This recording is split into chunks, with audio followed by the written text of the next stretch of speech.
If a breakup made you feel like you were losing your mind, nothing is wrong with you. What you're feeling isn't weakness, it's withdrawal. Your brain still thinks this person is necessary for your survival. So when they disappear, your entire system panics. And no one ever explains this part. They just tell you to move on, while your nervous system is in free fall. In this video, I'm going to show you why breakups hurt more than we ever expect, what's actually happening inside your brain and body, and how to stop fighting yourself while you heal.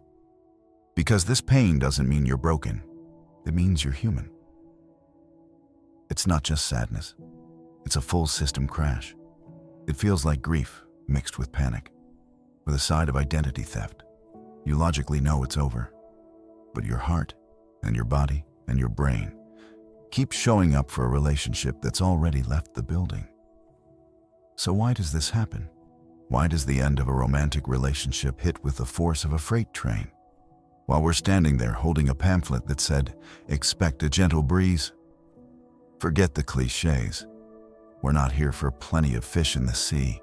We're going deep into the psychology, the neuroscience, and the hidden architecture of love to understand the real reasons. By the end of this, you'll see your pain not as a sign of weakness, but as evidence of a profoundly human operating system. And more importantly, you'll have a map to navigate it. Part 1. The Brain in Revolt, Your Mind on Love Withdrawal. Let's start with the most powerful truth. Heartbreak is a physical injury. When you say, "This hurts," you are being medically accurate. Scientists have put people in fMRI scanners, shown them pictures of their ex, and watched their brains light up. The areas that activated, the same ones that fire up when you experience physical pain. Your anterior cingulate cortex, the brain's pain center, doesn't know the difference between a broken arm and a broken heart. It's processing both as a threat to your survival. But it gets even more specific. Love, especially long-term attachment, functions a lot like an addiction. The chemical cocktail. When you're in love, your brain is bathing in a potent mix of feel-good chemicals. Dopamine, the reward and craving chemical. Every text, every memory, every thought of your partner gave you a hit. They became your primary source. Oxytocin, the bonding or cuddle hormone. It creates feelings of trust, safety, and attachment.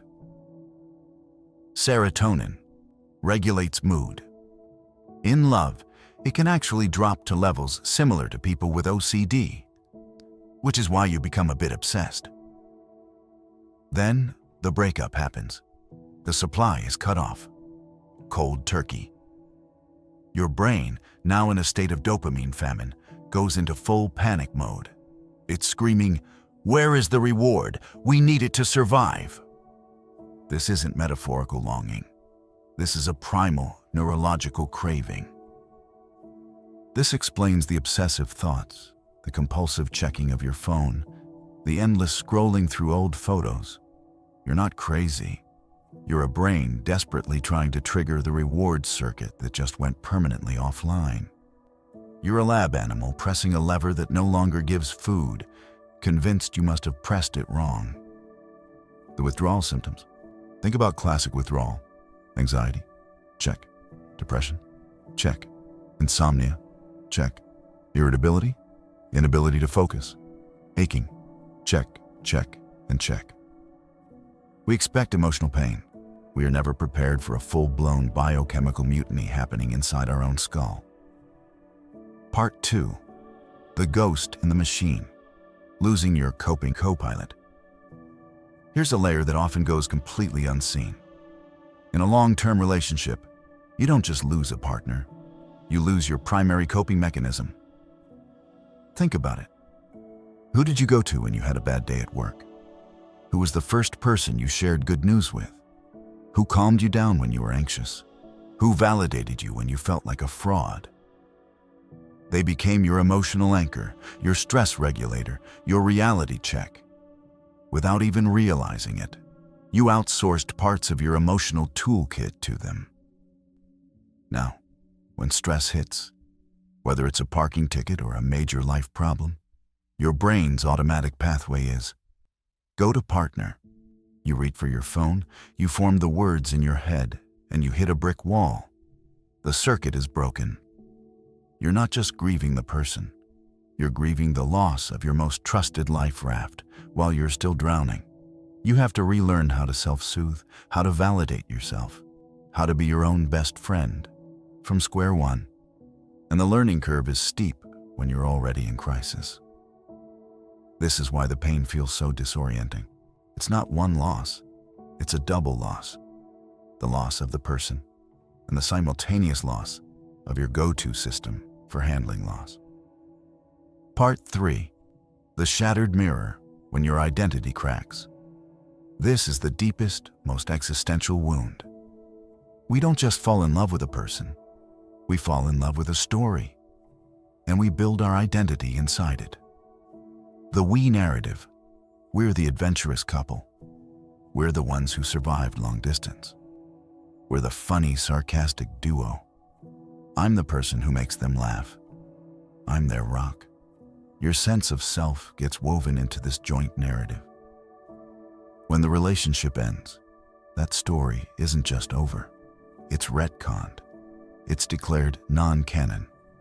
You are left with a blank page where your autobiography used to be.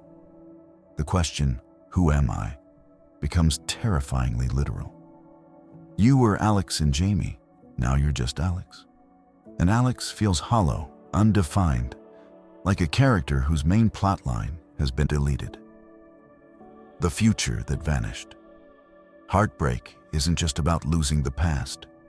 It's about losing a future you had already built in your mind. The apartment you'd get, the trips you'd take, the way you'd spend holidays, even the silly, quiet moments of growing old together. That future was a real, lived-in place in your imagination. The breakup is an eviction notice from a life you were already living inside your head. This creates a unique form of grief called ambiguous loss. It's grieving someone who is still physically alive and grieving a future that never technically existed but felt absolutely real. It's disorienting and isolating. Because how do you explain your mourning a hypothetical Tuesday evening 5 years from now? Part 4. The invisible architecture. When your world loses its walls, the pain isn't just internal. It's embedded in your physical world. Think about your average day. Now, remove every single element that involved or was subtly shaped by your partner. It's not just the big stuff. It's the micro-architecture of your life. The side of the bed you sleep on, the brand of cereal in the cupboard, the podcast you listen to because they recommended it, the route you drive home, the song that comes on the radio, the way you make a cup of tea, the inside joke you almost mentioned to a friend, then swallow back. Each of these is a landmine, a tiny, shocking reminder of the absence. Your daily life becomes an obstacle course of grief triggers. You're not just emotionally sad. You are navigating a haunted house that used to be your home. This is why just stay busy or go out more feels like useless advice. You are busy. You're busy performing the exhausting daily work of existing in a world that has been fundamentally and now painfully redesigned. Part 5. The memory trap. Your brain's cruel editing software. Just when you think it can't get worse, your own memory turns against you. In the depths of heartbreak, your brain, still craving that dopamine hit, performs a cruel trick, retroactive idealization. It starts editing the past. It highlights the golden hour sunsets, the passionate moments, the times you felt perfectly understood.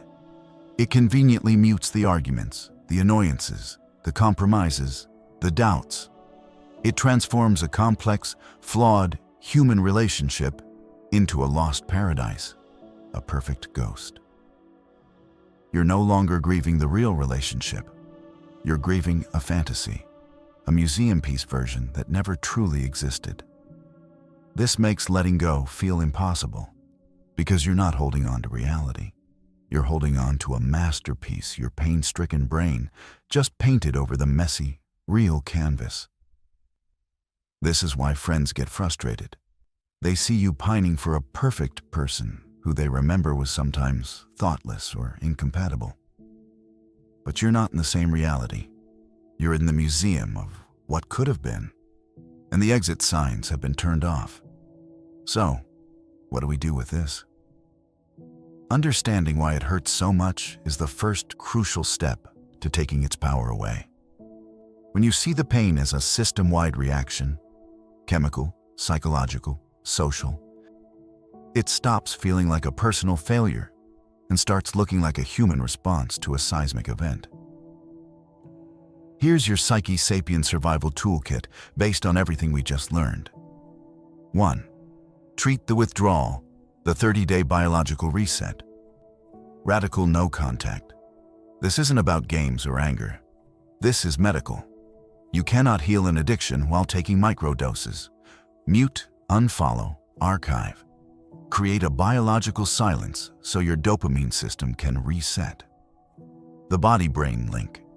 Move your body. Exercise isn't about getting hot. It's about releasing endorphins, nature's painkillers, and tiring out a body flooded with stress hormones. Prioritize sleep and food. Your brain needs resources to rewire. 2. Reclaim your toolkit. Become your own anchor. Identify the void. Ask yourself, what did they do for me that I now have to do for myself? Comfort? Validation? Distraction? Make a list.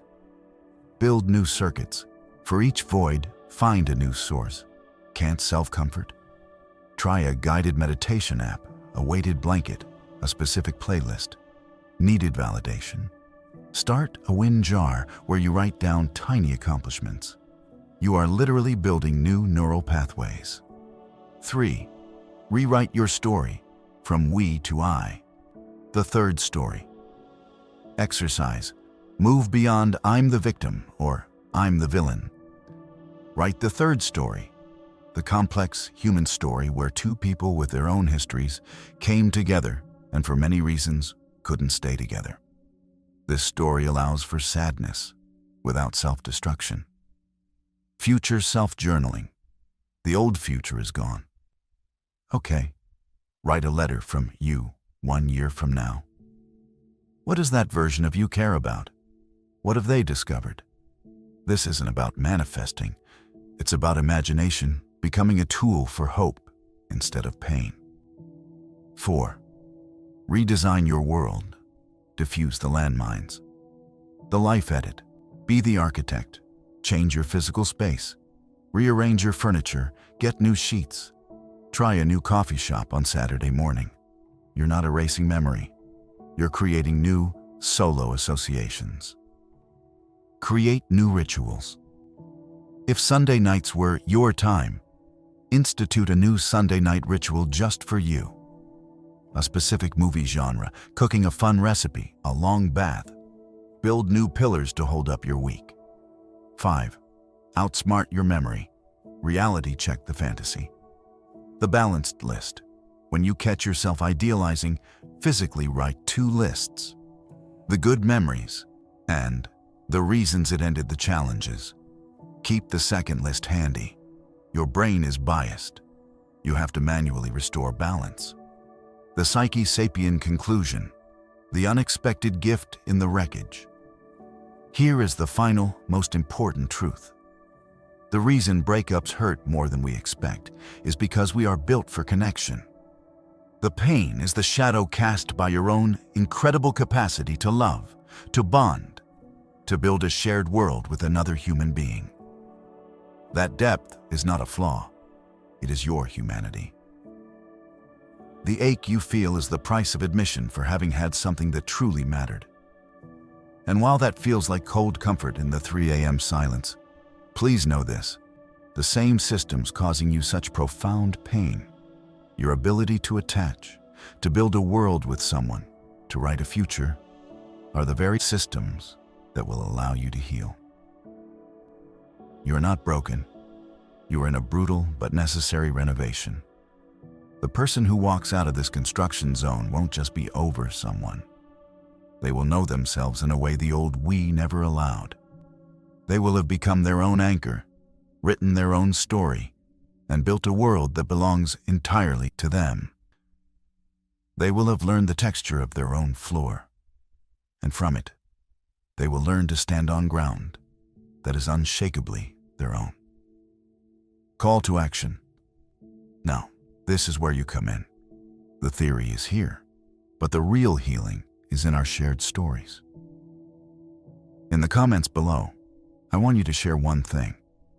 What's one, the small, specific piece of invisible architecture you had to rebuild after a breakup? A ritual, a habit, a space you had to reclaim? Let's make this comment section a map for each other. Let's show everyone feeling this right now that they are not navigating this haunted house alone. Share your piece of the story. Let's build a mosaic of getting through this together. Like, subscribe, and hit the notification bell for more deep dives into the human psyche made simple.